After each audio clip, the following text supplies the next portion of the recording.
Hello दोस्तों, कैसे हैं आप सब लोग। स्वागत है आपका मेरे इस ब्लॉग में। तो आप सभी को पहले तो नववर्ष की हार्दिक शुभकामनाएं। आप सभी के जीवन में नया साल बहुत सारी खुशियां लेके आए, ऐसी मैं कामना करती हूँ।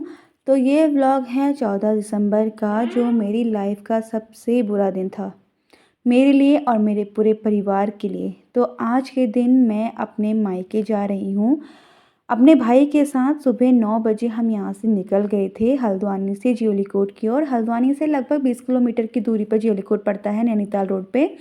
तो मैं वहीं जा रही हूँ। तो मेरे मायके में नया मंदिर बना था, तो आज उसका उद्घाटन था। नई मूर्तियाँ रखी गई थी वहाँ पे, और वहाँ पे जागरण भी था और भंडारा भी था। तो पुराना साल बहुत सारी कड़वी यादें दे के गया है मुझे और मेरे परिवार को। तो मैं आपको बताऊंगी इस व्लॉग में ऐसा क्या हुआ था उस दिन, कि मेरे मायके से ससुराल आने तक बहुत सारी चीज़ें बिखर गई, बहुत सारी चीज़ें टूट गई हैं मेरे परिवार पे। आंसू के अलावा और कुछ नहीं है मेरे परिवार पे। तो यहाँ पे हम दुकान से थोड़ा सामान लेके गए घर की ओर, कुछ खाने की चीज़ें लेके गए बच्चों के लिए। तो अभी हम घर पहुंच चुके हैं। हमारे घर से इस तरह दिखता है मंदिर। हमारे घर के जस्ट सामने में ही है मंदिर, जहाँ पे ये मंदिर बना हुआ है नया। तो मेरी दादी और मैं मंदिर चले गए हैं। यहाँ पे हम पहुँचे, सबसे मिले, सबका आशीर्वाद लिया। काफ़ी लोग आए हुए थे, मेहमान लोग आए थे, गांव की बेटियां वगैरह, गांव की बहुएं, गांव की बेटियां जो मतलब यहाँ से बाहर चली गई हैं या कोई बाहर रहता है, वो सब लोग आए हुए थे मंदिर में। सब लोगों, हमारे आने तक सब लोगों ने यहाँ पे पूजा वगैरह कर ली थी। काफ़ी लोगों ने प्रसाद ले लिया था। इतने लोग हैं हमारे पूरे गांव में। तो यहाँ पे एक दिन पहले से ही जागरण हो रखा था, हम दूसरे दिन आए हुए थे।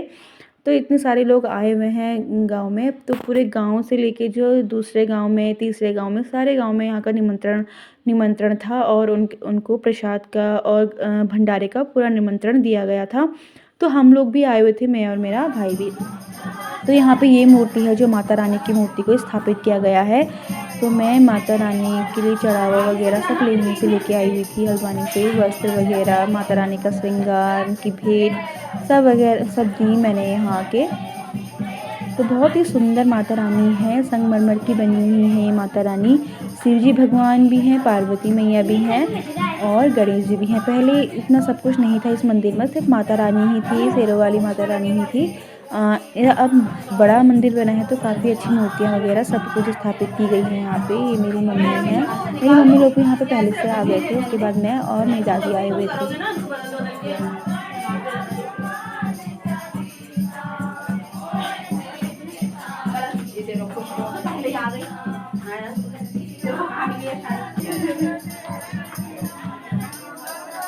ये है माता रानी के लिए छोटा सा पिछोड़ा। मुझे पता नहीं था कि माता रानी बनी है उस वक्त, क्योंकि मुझे फ़ोटो में दिखाई गई थी माता रानी ऐसी में करके, और फ़ोटो में इतना मुझे अंदाज़ा नहीं आया कि कितनी बड़ी है। तो माता रानी के जो वस्त्र थे वो भी काफ़ी थोड़ा छोटे हो गए थे मेरे।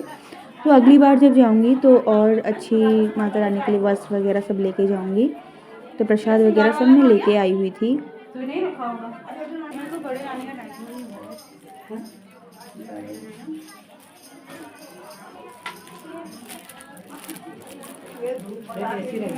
हाँ, तो धूप बता से नहीं है, यहाँ से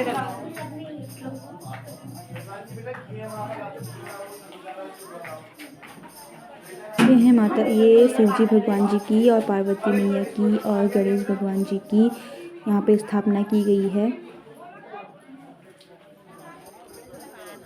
और यहाँ पे काफ़ी अच्छे अच्छे कीर्तन की मेरी चाची लोग, ये मेरी चाची लोग हैं, मेरे गांव की सारी चाचियाँ हैं, कोई मामी लोग, कोई ताई लोग, सब लोग हैं, और सबका मैंने आशीर्वाद लिया। और ये कैमरे में देख के काफ़ी लोग हेलो हाय कर रहे थे। तो बहुत ही खुशी का दिन था उस दिन। उस दिन मेरे लिए और मेरे परिवार के लिए। मेरे पापा यहाँ नहीं आए हुए थे, वो उस दिन ऑफिस गए हुए थे। जब मैं यहाँ से, मैं और मेरा भाई, हम लोग सारी पूजा वगैरह ख़त्म करके गए, तो उस दिन घर से बहुत ही बुरी खबर आई कि मेरे पापा उस दिन, उसी दिन शाम को जब भंडारा पूरा ख़त्म हो चुका था, मेरे पिता इस दुनिया में नहीं रहे। उस दिन उन्हें पता नहीं क्या हो गया, हमें खुद भी समझ में नहीं आया, क्योंकि ना वो बीमार थे ना उन्हें कुछ हुआ था। पता नहीं उन्हें क्या हुआ जो अचानक ये सब हो गया, हमें खुद भी समझ नहीं पाए। तो सही बताऊँ तो नया साल और ये पुराना साल हमें बहुत ही कड़वी याद दे के चला गया, और नए साल में सिर्फ़ आँसू के अलावा और कुछ नहीं है मेरे परिवार में। तो यहाँ पे हवन वग़ैरह हो रखा है अभी। मेरे पापा को जब ऐसा लगा कि घर वालों को, कि उन्हें खुद भी पता नहीं चला कि आखिर हुआ क्या, क्योंकि जब हम आ रहे थे तो मेरे पापा सो गए थे उस वक़्त। तो सोए-सोए में पता नहीं उन्हें क्या हुआ, मम्मी लोग और मेरी मम्मी को, मेरी दादी को भी नहीं पता था उस वक़्त, तो क्योंकि मैं और मेरा भाई यहाँ को आ चुके थे हल्द्वानी को। अगर शायद हम कुछ देर वहाँ पे रुके होते तो शायद हमें पता होता कि उन्हें क्या हुआ है, क्या उन्हें कोई तकलीफ़ थी या उन्हें कोई दुःख था, ऐसा कुछ भी नहीं था। वो बीमार भी नहीं थे, पता नहीं उन्हें क्या हो गया। हल्द्वानी उन्हें हॉस्पिटल लेके आए तो तब तक वो हमें छोड़ के जा चुके थे। मतलब मैं कुछ कह नहीं सकती, मतलब बिना बीमार हुआ आदमी या कुछ नहीं, उन्हें जैसे कोई दिक्कत नहीं है, वो खड़े-खड़े इस तरह से चले जाए तो परिवार में दुखों का पहाड़ टूट जाता है। उस दिन मंदिर में इतना बड़ा काम हुआ और हमारे जिस घर में ये सब हो गया, मतलब समझ में नहीं आ रहा था कि आखिर ये हुआ क्या? पर अब क्या करें, दुःख है हमें बहुत ज़्यादा, इस चीज़ को मैं भुला भी नहीं पाऊँगी कभी। जब भी नया साल आएगा तो मेरे पिता की यादें ही होंगी, और मैं नया साल शायद इतने अच्छी तरह से कभी भी सेलिब्रेट नहीं कर पाऊँगी जैसे मैंने इस साल बिल्कुल भी कुछ नहीं किया। जब भी मैं इस मंदिर को देखूँगी अपने घर से तो मुझे वही दिन याद आएगा, वही कड़वी यादें याद आएँगी। मेरी दादी और मेरी मम्मी हैं मेरे परिवार में, मेरे 2 भाई हैं। अभी जो फ़िलहाल घर परिवार को सँभालेंगे मेरे अब 2 भाई। पहले पापा जो है ना, पिता परिवार की रीढ़ की हड्डी होते हैं, जो हमेशा परिवार को सँभाले या एक साथ रखते हैं। पर अभी जो हमारे साथ हुआ है वो बहुत ही बुरा हुआ है। यहाँ पे इन्हें माता आई हुई थी मंदिर में, इतनी खुशी का दिन था, मतलब इतने अच्छे से मेरी मम्मी, मेरी दादी, मेरे पूरे परिवार ने इतनी अच्छी खुशी से भंडारा में, मतलब मंदिर में इतने प्यार के साथ सब कुछ किया, कीर्तन वगैरह सब किया, माता रानी के लिए सब कुछ किया।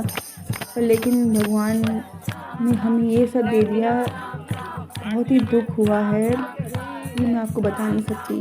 मतलब ये नया साल आने की मुझे कोई खुशी नहीं है, ना ही मुझे और ना ही मेरे परिवार को।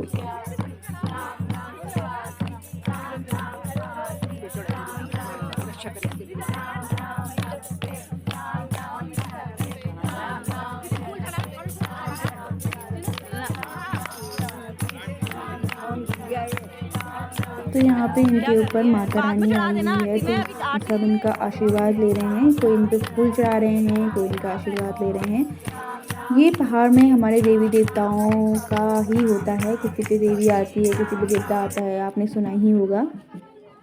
तो अभी यहाँ पे प्रसाद कट हो रहा है, सबको प्रसाद मिलेगा, चरणामृत मिलेगा, सबको सारा प्रसाद मिलेगा। तो यहाँ से प्रसाद वगैरह पाके हम चले गए थे करीबन 4 बजे के टाइम पे।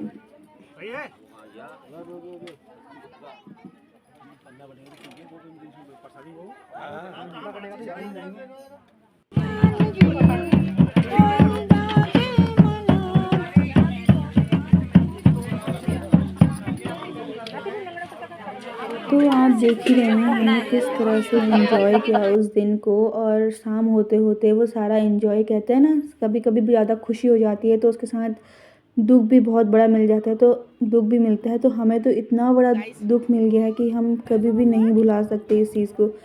और जब भी अपने मायके जाऊँगी ना तो मुझे ये मंदिर को देख के बड़ा ही अफ़सोस होगा, और मुझे लगता है कि पता मेरे पिता के लिए ही ऐसा होना था इस मंदिर में। बहुत ही बुरा दिन था मेरे लिए। यहाँ पे छोटी-छोटी कन्याएँ खिलाई जा रही हैं कन्या को।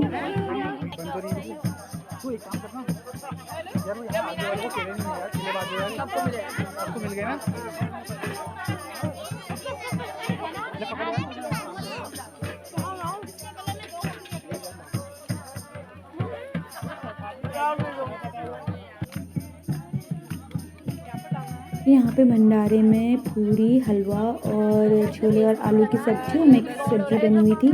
बहुत अच्छी हो रही थी, खीर वगैरह बहुत अच्छा होता है। भंडारे का खाना तो बहुत ही अलग होता है, बहुत ही स्वाद आता है भंडारे के खाने में, चाहे वो कैसा भी बना हो मंदिर के खाने में। तो ये बहुत अच्छा, मुझको तो ये प्रसाद जो ये भंडारे का होता है पूरा खाना बहुत अच्छा लगता है।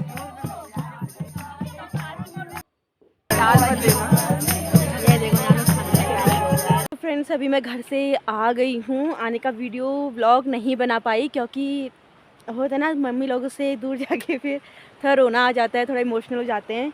तो इसलिए मैं व्लॉग बना नहीं पाई। तो मैं अभी यहाँ पे छोटा सा हमारा गधेरा है, गधेरा मतलब खूब बड़ी नहर है, यहाँ पे आ गई हूँ मैं दिखाती हूँ आपको। बहुत टाइम पहले मतलब कुछ सालों पहले यहाँ पे आपदा हुई थी, सारा का सारा मतलब सब टूट गया था। मैं दिखाती हूँ आपको।